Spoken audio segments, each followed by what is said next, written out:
지금 여러분이 보고 계신 이 빌딩 어딘가 익숙하지 않으신가요?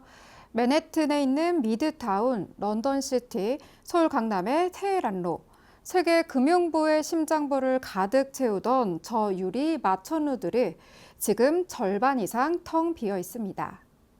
오늘 저는 여러분께 단 하나의 질문을 드리려 합니다. 이 비어있는 빌딩들이 만약 단 하나의 도화선에 의해 전부 동시에 폭발한다면 어떻게 될까요? 이것은 공상과학이 아닙니다. 이미 임계점에 와 있는 극도로 현실적인 경고입니다. 오늘 이 시간 저희가 여러분과 함께 들여다볼 블랙스완은 바로 이것입니다. 상업용 부동산 분개발 제2 서브프라임. 먼저 이 시나리오가 어떻게 세팅되는지 보겠습니다.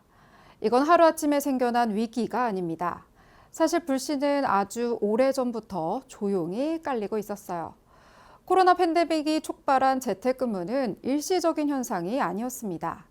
기업들은 직원들에게 일주일에 2, 3일만 출근해도 된다는 걸 학습시켰고 그 습관은 AI가 일의 효율을 높이면서 더 강력하게 고착됐습니다.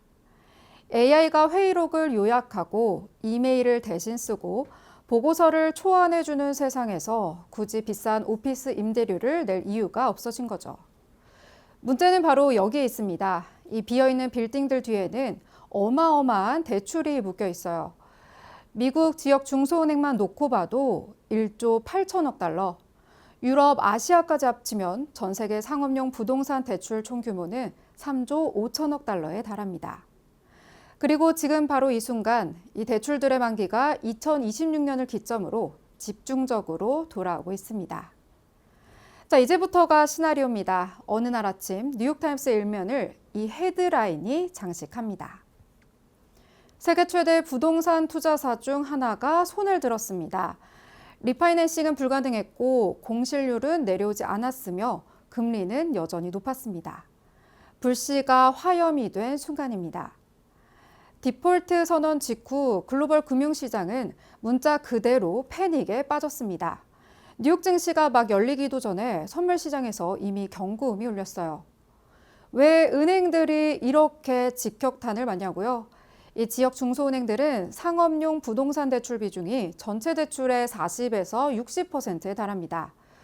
블랙스톤 하나가 무너지면 그 여파는 즉각 이 은행들 재무제표에 박혀요. 부실자산 비율이 치솟고 자본 적정성 기준인 BIS 비율이 흔들리기 시작합니다. 안전자산 선호 심리가 폭발하면서 달러는 초강세로 치닫습니다. 이멀징 마켓 통화율은 자유 낙하를 시작합니다. 한국 원화도 예외가 없습니다. 하루 만에 원달러 환율이 1,610원을 돌파하는데요. 우리 돈이 그만큼 빠르게 저렴해지고 있다는 뜻이겠죠. 그리고 채권 시장에도 신호가 옵니다. 미국 10년물 국채금리가 급등하면서 투자 적격 회사채와의 스프레드가 4%포인트 이상 벌어졌습니다. 자금 조달 비용이 하루아침에 폭등한 건데요.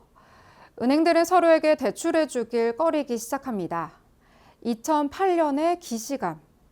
인터뱅크 시장이 얼어붙기 시작하는 느낌, 딱 그겁니다. 연준이 긴급 성명을 냅니다. 우리는 금융 시스템의 안정을 위해 모든 필요한 조치를 취할 준비가 되어 있다. 그 말 한마디에 낙폭이 잠시 둔화됩니다. 하지만 시장은 알고 있어요. 이것은 시작에 불과하다는 것을요. 금융 충격은 30일을 버텨주지 못했습니다. 이제 그 파장이 실물 경제의 핏줄로 흘러들어오기 시작합니다. 가장 먼저 타격을 받은 건 중소기업 신용시장입니다. 지역 은행들이 대출 창구를 닫기 시작했거든요. 자산 건전성 관리를 위해 신용 대출은 물론이고 기존 신용 한도까지 회수합니다. 그 직격탄은 고스란히 중소기업들이 맞습니다. 운전자금이 막힌 제조업체, 소매업체, 물류업체들이 줄줄이 구매 주문을 취소합니다. 글로벌 공급망의 한 축을 담당하는 수출 중소기업들도 바이어들로부터 납품 연기 혹은 취소 통보를 받기 시작합니다. 가게도 버텨내지 못합니다. 원달러 환율이 1,600원대에 고착화되면서 수입 물가가 폭등합니다. 특히 에너지와 식료품이 타격을 받잖아요. 우리나라는 원유의 97%를 수입을 하는 나라입니다. 가계의 실질 구매력이 쪼그라들고 소비 심리는 바닥으로 꺼집니다. 소비가 꺼지면 기업 매출이 줄고 매출이 줄면 고용이 흔들립니다. 미국 실업률은 4.2%에서 한 달 만에 5.7%로 뛰어오릅니다. 이것이 거시경제의 연결성이 만들어내는 진짜 공포입니다. 하나가 무너지면 보이지 않는 실로 연결된 모든 것이 함께 흔들리죠. 6개월이 지났습니다. 그리고 세계는 지금 새로운 질서를 협상하고 있습니다.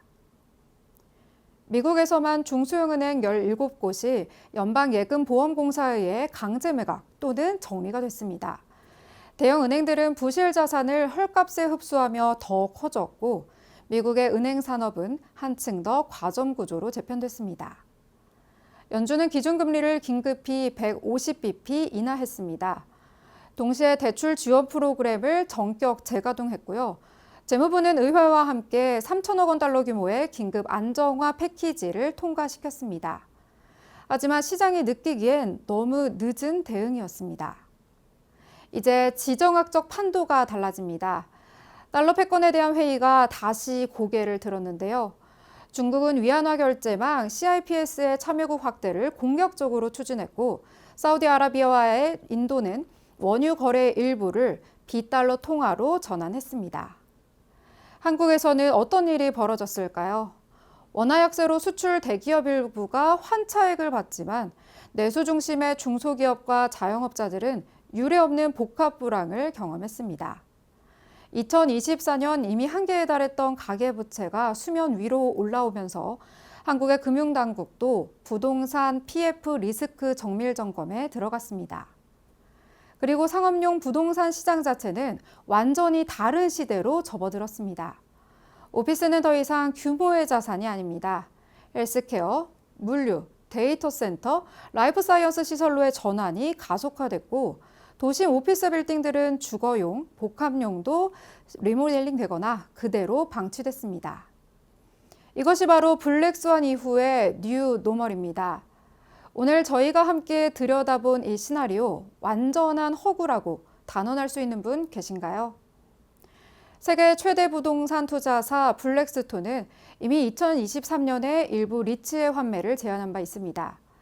미국 지역은행들은 실제로 상업용 부동산 대출 부실을 사유로 이미 수개 기관이 파산을 했는데요. 그리고 전 세계 오피스 공실률은 지금 이 순간에도 신고점을 향해 달려가고 있습니다. 블랙스완은 하늘에서 갑자기 떨어지지 않습니다. 그것은 우리가 보면서도 외면을 했던 이 수많은 백조들 사이에 이미 섞여 있습니다. 우리가 두려워해야 할 것은 예측하지 못한 사건이 아니라 예측을 했음에도 준비하지 않은 우리 자신일지도 모릅니다.